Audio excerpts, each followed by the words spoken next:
Hello Year 9, this is lesson 4 of your Introduction to Media, and today we're going to be talking about understanding genre. The lesson objectives for today are to understand what genre is and how we identify the genre of a text. We're going to explore the conventions of the genre of horror as well.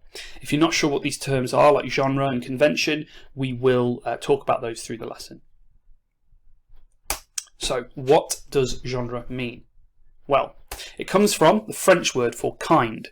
So it essentially means, what kind of thing is it? What kind of food would you like? What kind of film is it? What genre of film is it? We use the word genre instead of kind of.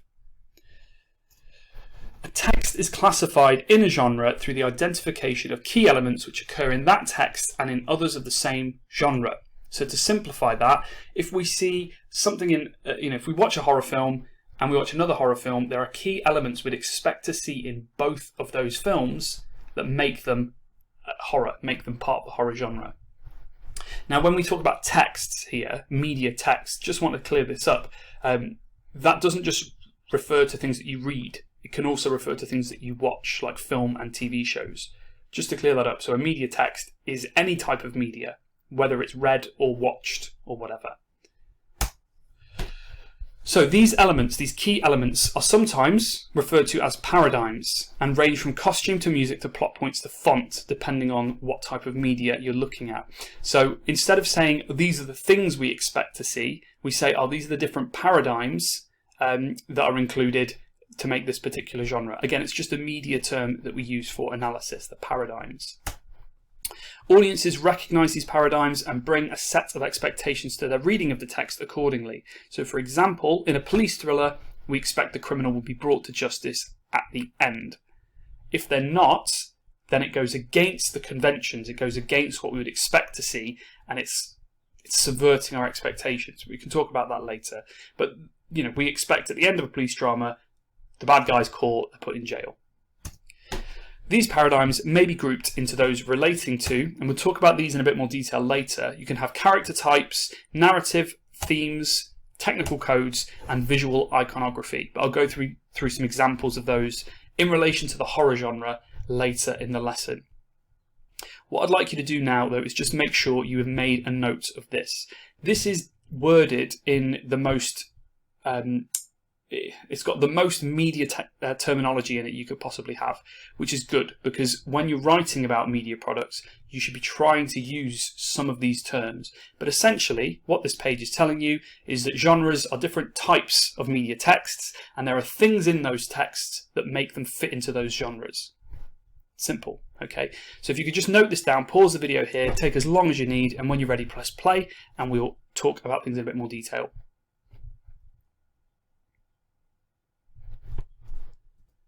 Okay, so like I was just saying, genre in a nutshell, it just means a category, a kind, a sort of thing, and it's a way we categorize something.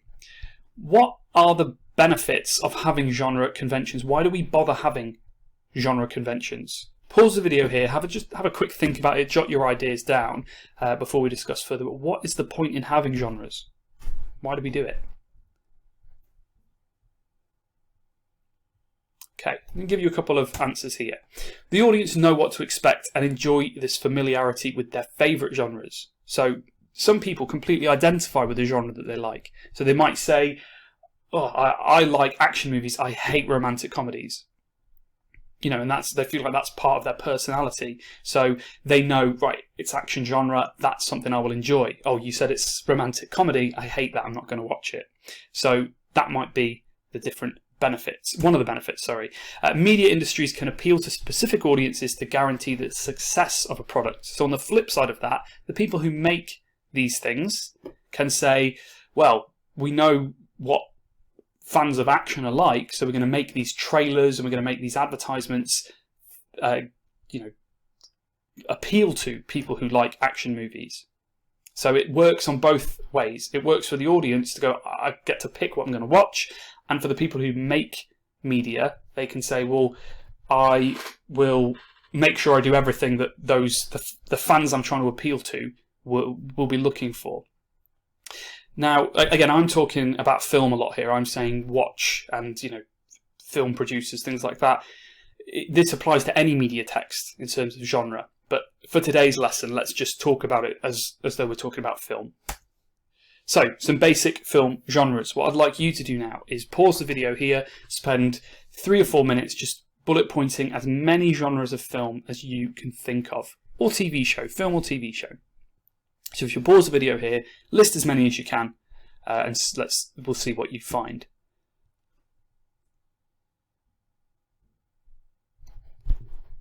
Okay, I'm going to go through a few with you now. If you've missed any, you can just jot them down. We've got drama, comedy, action or adventure, animation, romance, sci-fi, horror, thriller, musical, war or historical films, crime films, documentaries and family films. Hopefully those are all familiar to you, and you could probably think of a few films that would fit into each genre. Okay, so if we visually apply this idea of conventions, things we expect to see in different genres, if I tell you now that there are 3 images related to horror on this screen and there are 3 images related to romantic comedies, I'm sure that everyone will be able to have a go at divvying the images up into those 2 different genres. So again, what I'd imagine you'd think straight away is, right, these images across the middle are related to horror. Okay, vampire imagery, vampire iconography. So that's what I expect to see in a horror film, which I don't expect to see in a romantic comedy, which is where I perhaps expect to see more realism and the focus being on relationships. So we can see people holding everyday things like mugs, playing cards, smiling, looking at each other. In this top left image, there's perhaps something negative, some drama going on, but there's no element of danger like in the horror images. So that's very quickly you have these ideas, these conventions that you associate with different genres of film or TV or books or whatever it may be. So I talked about the paradigms, which we could also call the conventions. Essentially it means the things we expect to see. Now when we're talking about media texts, these are the kinds of things we might talk about. So character types. Is there an accepted set of characters that you might see? So in sort of the sort of horror slasher movies, it's often teenagers who are doing something that is seen as a little bit rebellious, and then they all get murdered. That's a very, very typical, stereotypical sort of set of character types you'd see. Narrative and themes. So how is the story told? Again, if we think of romantic comedy, you could almost, if you take 2 90-minute romantic comedies, you could probably follow a curve of they're exactly the same, where the characters meet, they fall in love. At the end of Act 2, they fall out for some reason, but by the end of the film, they've found a way to come back together in a big romantic moment. They're all the same. Technical codes, so that'll be things like what camera angles are used, how is the lighting used. We will discuss that in later lessons. And visual codes, so what are you likely to see? What things will be on the screen in front of you? What like props, things like that will be used to show you that it's of a particular genre. So take some time to have a look at this. This is the conventions of the horror genre. Just to read a few examples, we've got like characters. So some classic examples: Dracula, Frankenstein, zombies, things like that. In modern times, teenagers are frequently used. Visual styles. We have things like editing. It's close cut, and the sound is usually eerie music and heavy breathing.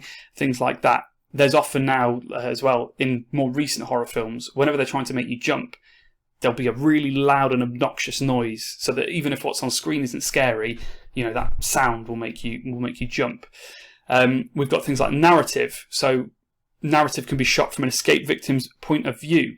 Now, like there's a recent trend of these found footage horror movies where everything's from someone holding a camera and running around.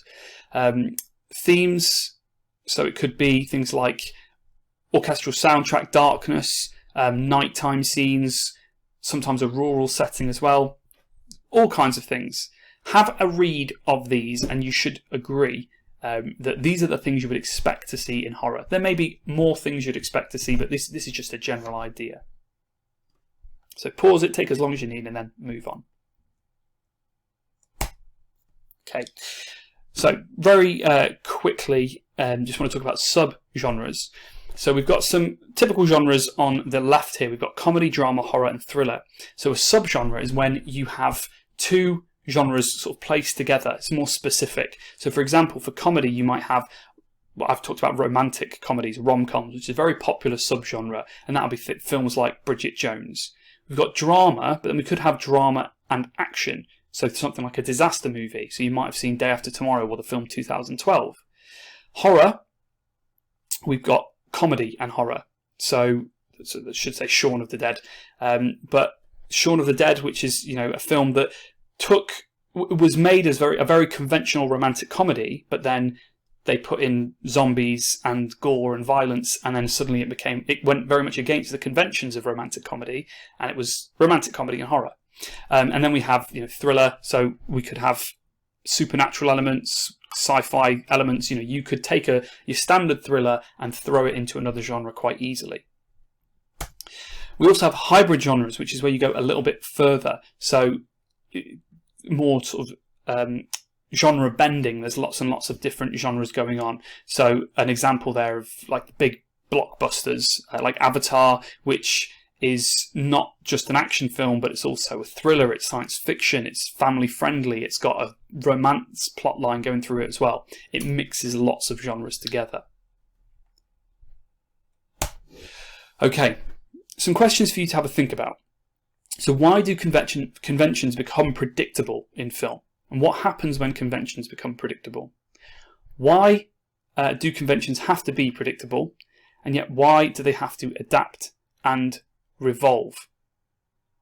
So the main questions I want you to think about here are, why is it that we have these conventions? Surely if these films all contain the same elements, they become predictable. Why is that a good thing? But why is it also a bad thing? I'd like you to think about that yourself, and that's something we can perhaps discuss when we're back together. And finally, your last task. I would like you to choose a genre that's not horror, because we've talked about horror. So choose any genre. You've got a list, so pick one that you're familiar with, and put that as a title in the middle of a page, and mind map some basic conventions of that genre. So like you see with the horror one here, I'd like you to have a go at doing this. So what are the themes, what characters, what do you expect to see in this particular genre? I would also like you to include some examples of films, TV shows that are in that genre, maybe even video games as well, with thinking more visual style of media. And I would like you to provide 3, 4, 5 subgenres of the genre. So have a think about, you know, if there is a film in that genre that you like, are there any that maybe mix with other genres, and have a go. As an extension, provide examples of hybrid genre for your chosen genre. So that could be perhaps films that include an element of the genre that you like, but also do lots of other things as well. Okay, so you should probably spend about 15 minutes on this to get a page full of your ideas. But before you go away and do that, I'm just going to leave you with your key facts. So this is what you should have taken from today's lesson. That genre comes from the French word for kind, and a text is classified in a genre through the use of key elements which occur in that text. The key elements may include things like character types, narrative style, themes, technical and visual codes. And I hope that you also now understand that convention simply means the way things are usually done. So the convention of a genre are the things you would expect to see in a particular type of film or TV show or video game or book or whatever. And you should now also have some idea of the conventions of the horror genre as well. I hope that's all clear. This is your task for now, if you'd like to pause it and continue with that for as long as you need. And thank you very much. I'll see you in lesson 5.